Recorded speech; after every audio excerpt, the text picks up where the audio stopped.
Assalamualaikum warahmatullahi wabarakatuh. Pada kesempatan ini kita akan membahas mengenai landasan dan teori pendidikan karakter. Nah, untuk landasan pendidikan karakter sendiri, yang pertama, pembentukan karakter itu merupakan salah satu tujuan pendidikan nasional. Seperti yang kita ketahui bahwa untuk tujuan pendidikan nasional adalah membangun manusia seutuhnya. Jadi di sini karakter itu diharapkan dapat diintegrasikan dalam proses pembelajaran. Jadi berdasarkan pasal 1 Undang-Undang Sisdiknas tahun 2003 mengenai tujuan pendidikan nasional, ini adalah untuk mengembangkan potensi peserta didik untuk memiliki kecerdasan, kepribadian, dan akhlak mulia. Jadi di sini untuk mewujudkan tujuan pendidikan nasional tersebut, maka kita harus membentuk karakter anak bangsa itu melalui dunia pendidikan secara dini. Jadi nantinya diharapkan masyarakat Indonesia itu dapat menjadi pribadi-pribadi yang berkarakter baik ke depannya. Nah, seperti itu. Kemudian mengenai demoralisasi. Nah, saat ini apalagi mulai zaman dari pasca reformasi tahun 98, ini Indonesia itu dikatakan mengalami kasus demoralisasi. Nah, maksudnya ini seperti apa? Jadi banyak sekali kita temukan kasus-kasus dalam kehidupan sehari-hari, misalnya adalah terjadinya tindak korupsi, kemudian mungkin kasus-kasus penggelapan dana dan sebagainya. Nah, ini termasuk salah satu contoh dari demoralisasi di mana moral anak bangsa ini sudah mulai turun terdegradasi. Nah, kemudian kita lihat ada kasus Bank Senturi, kemudian mungkin dan sebagainya. Kemudian Indonesia itu dikatakan juga karakter darurat krisis. Indonesia itu dikatakan darurat krisis karakter. Nah, seperti yang kita lihat sekarang, banyak anak didik kita ini kadang-kadang menyelesaikan permasalahan itu dengan cara kekerasan, kemudian vandalisme, kemudian mungkin ada seks bebas, kemudian mungkin perilaku yang menyimpang, misalnya adalah mereka suka tawuran atau mungkin misalnya mencuri karena terpepet dengan gaya hidup dan sebagainya. Nah, ini juga salah satu dari ini ya, krisis karakter ya. Jadi anak didik yang mencontek, kemudian mungkin ini istilah kalau di Jawanya itu adalah ngepek. Nah, itu juga merupakan darurat krisis karakter. Kemudian untuk yang demoralisasi sendiri itu misalnya ini kaitannya dengan darurat krisis karakter ya. Jadi misalnya banyak juga kasus misalnya kebocoran soal ujian, kemudian mungkin misalnya joki ujian dan sebagainya. Nah, sehingga di sini perlu sekali kita untuk membiasakan anak didik berkarakter baik. Nah, jadi diharapkan nanti guru itu bisa mengintegrasikan dalam mata pelajaran. Nah, kemudian sebelum kita menginjak ke pendidikan karakter, alangkah lebih baiknya kita mengenal dulu apa sih karakter itu. Jadi yang pertama, pengertian karakter itu berdasarkan etimologi di sini. Jadi yang diungkapkan oleh Pak Ryan dan Bolin, kata karakter itu berasal dari bahasa Yunani yaitu karasen, yang berarti to engrave. Artinya di sini adalah memahat, melukis. Nah, mungkin yang dimasukkan dengan karakter sendiri adalah bagaimana kita bisa ini ya, membuat peserta didik untuk berperilaku lebih baik, atau menjadikan peserta didik itu mempunyai kebiasaan untuk berperilaku yang baik. Kemudian menurut Kamus Besar Bahasa Indonesia, karakter itu bisa diartikan sebagai tabiat, sifat, kejiwaan, watak, akhlak atau budi pekerti seseorang yang membedakannya dengan orang lain. Jadi di sini melalui proses pendidikan diharapkan terbentuk karakter peserta didik yang positif, sehingga nantinya itu akan menjadi calon-calon lulusan dan pemimpin bangsa ke depannya itu yang punya karakter yang baik dan positif, sehingga akan membawa kemajuan bagi negara kita. Kemudian menurut Pak Kusuma, Karakter itu diartikan sebagai ciri atau karakteristik atau sifat khas seseorang yang berasal dari bentukan yang diterima dari lingkungannya. Nah, ini karakter itu terbentuk, kalau menurut Kak Kusuma ya, jadi karakter itu terbentuk mulai dari kita kecil. Bagaimana kita dibiasakan di rumah, di sekolah, maupun di lingkungan sekitar. Jadi kondisi ini, keluarga, sekolah, dan lingkungan sekitar itu akan mempengaruhi karakter anak ke depan. Apakah anak itu menjadi sosok yang jujur, kemudian religius, dan sebagainya, itu tergantung dari lingkungan-lingkungan sekitar, kondisi eksternal dari dirinya. Nah, kemudian kalau secara terminologis bagaimana sih pengertian karakter tersebut? Jadi menurut Thomas Lickner, di sini karakter itu adalah a reliable inner disposition to respond to situation in morally good way.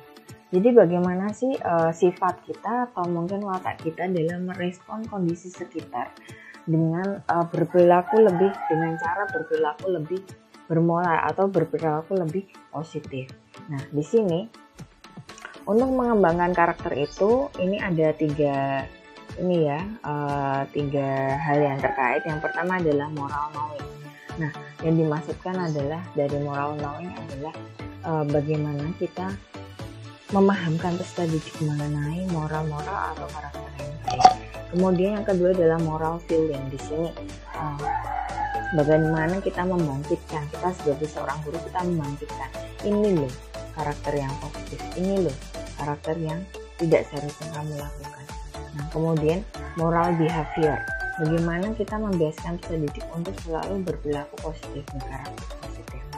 Nah, kemudian dari pengertian tadi bisa kita simpulkan bahwa karakter ini adalah nilai-nilai perilaku manusia yang universal.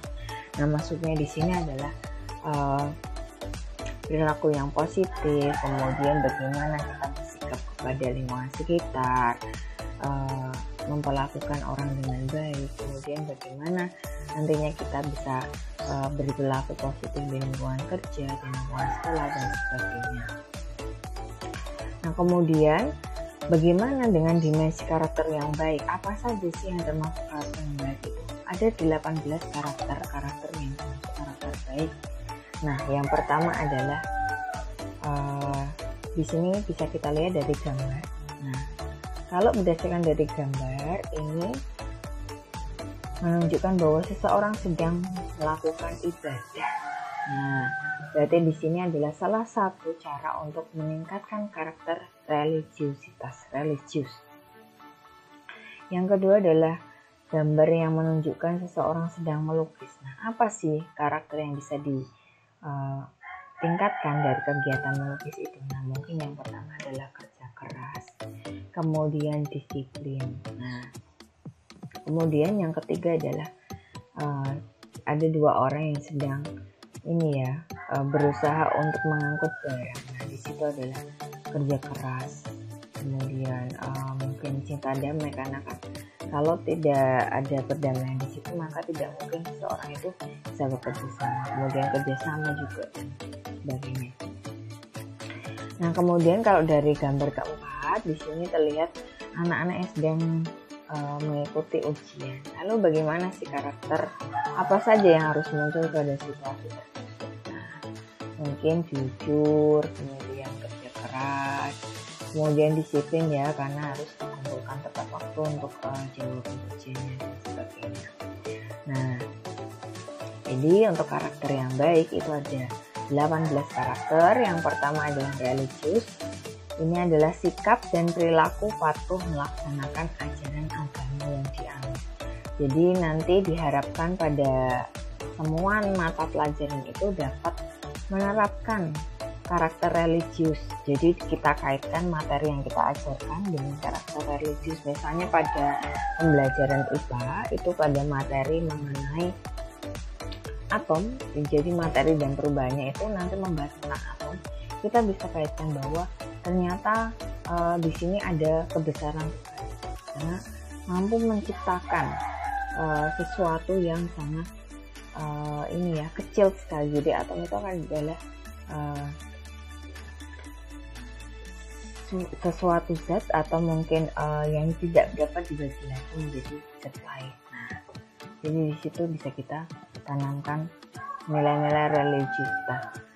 Kemudian misalnya mengenai makhluk hidup, belajar mengenai sistem pencernaan. Oh ya Allah, ternyata di sini ada kebesaran Tuhan menciptakan sistem organ yang sangat rumit sekali dalam tubuh manusia sehingga bisa bekerja dengan baik untuk mendukung sistem kerja tubuh ya, dari pencernaan, sistem peredaran darah dan sebagainya. Nah, kemudian toleran terhadap pelaksanaan agama. Kita juga harus membiasakan anak untuk mentoleransi bahwa di Indonesia sendiri kan ada 5 agama ya, kemudian ada 1 anak. Kita harus toleransi terhadap pelaksanaan ibadah orang lain. Nah, kemudian hidup rukun dengan pemeluk agama lain. Nah, jadi kita harus menerapkan sifat atau ini ya, pemikiran bahwa Bhinneka Tunggal Ika. Walaupun kita berbeda-beda, tetapi kita tetap satu dalam satu kesatuan negara Indonesia. Nah, kemudian yang kedua adalah jujur. Di sini yang dimaksudkan adalah perilaku yang didasarkan pada upaya menjadikan dirinya sebagai orang yang selalu dapat dipercaya dalam perkataan, tindakan, dan pekerjaan. Jadi mulai dari sejak dini kita sebagai seorang guru itu diharapkan dapat memupuk, kemudian mengembangkan dan menanamkan sikap kejujuran sehingga nantinya generasi penerus bangsa ini menjadi generasi penerus bangsa yang anti korupsi.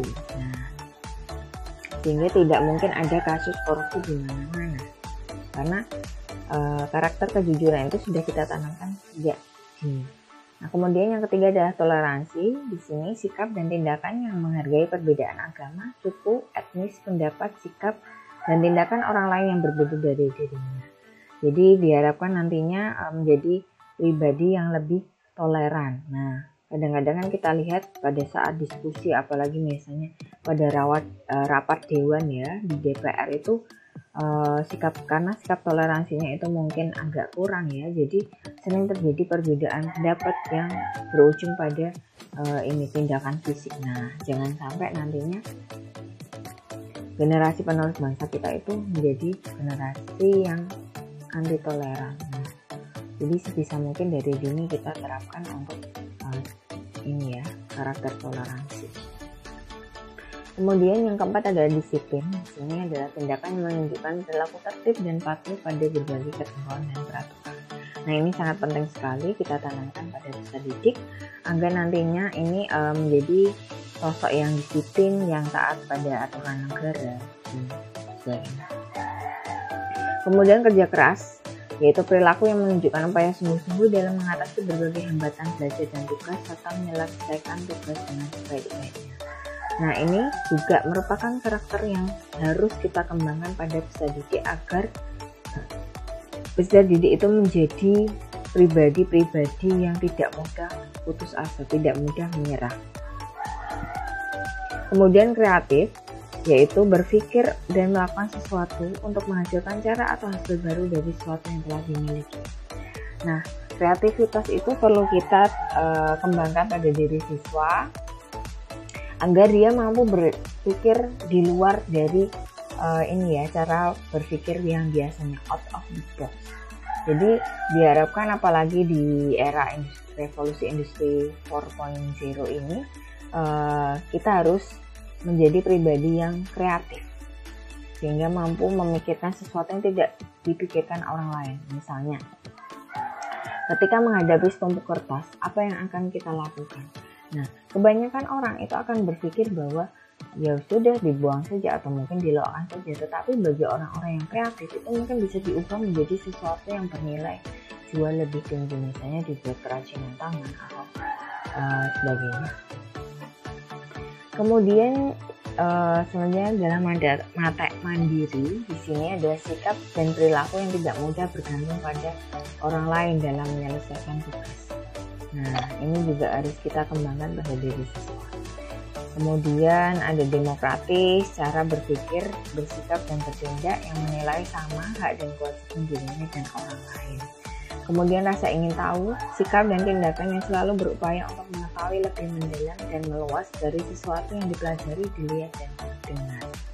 Nah, karakter kemandirian, demokratis, rasa ingin tahu, ini harus kita tanamkan sejak dini pada peserta didik, agar dia menjadi sosok yang tangguh, kemudian yang mau menghargai pendapat orang lain, kemudian yang bersikap keingintahuannya yang besar, sehingga upaya dia dalam memperoleh ilmu atau mencari ilmu itu lebih dalam. Nah, kemudian ada semangat kebangsaan. Di sini adalah cara berpikir, bertindak, dan berwawasan yang menempatkan kepentingan bangsa dan negara di atas kepentingan diri dan kelompoknya. Nah, ini sangat dan harus kita tanamkan pada diri siswa. Kemudian ada cinta tanah air.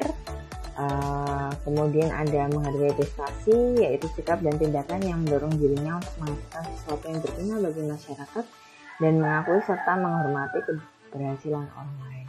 Kemudian ada bersahabat atau komunikatif, cinta damai, gemar membaca, yaitu kebiasaan menyediakan waktu untuk membaca berbagai bacaan yang memberikan kebajikan bagi dirinya. Nah, kemudian peduli lingkungan, yaitu sikap dan tindakan yang selalu berupaya mencegah kerusakan pada lingkungan alam di sekitarnya dan mengembangkan upaya-upaya untuk memperbaiki kerusakan alam yang sudah terjadi. Kemudian ada peduli sosial, ini sikap dan tindakan yang selalu ingin memberi bantuan pada orang lain dan masyarakat yang membutuhkan. Kemudian tanggung jawab. Di sini ada sikap dan perilaku seseorang melaksanakan tugas dan kewajibannya yang seharusnya dia lakukan, baik terhadap diri sendiri, masyarakat, lingkungan, yaitu alam, sosial, dan budaya, negara, dan perusahaan. Nah, jadi ini adalah karakter-karakter yang harus kita kembangkan pada diri siswa yang bisa kita integrasikan pada mata pelajaran. Jadi tidak semua bab itu nanti bisa kita integrasikan 18 karakter itu, tetapi diharapkan melalui proses pembelajaran yang kita lakukan, itu anak didik bisa mengembangkan dan menanamkan 18 karakter baik tersebut. Kemudian untuk teori pendidikan karakter, yang pertama diungkapkan oleh F.W. Foerster.